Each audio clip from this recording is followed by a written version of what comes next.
Hindi ko alam kung tama ba itong pinasok namin. Madami na kami naging client, pero sa pusang ito talaga ako kinabahan. Salamat! Dito na muna lang din sa Balikan Friday. Sana makauwi pa kami ng buhay.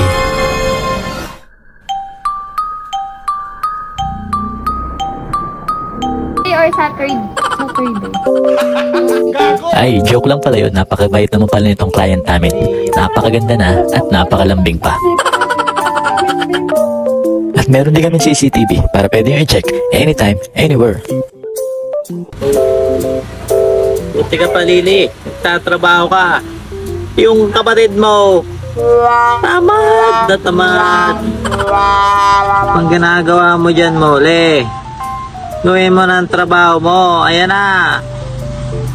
Tirahin mo na. Huwag kang pahiga-higa.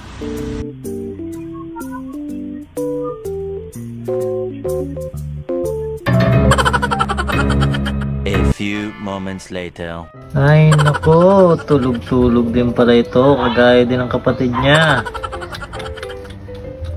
Trabaho kayo. Trabaho. Saka pa.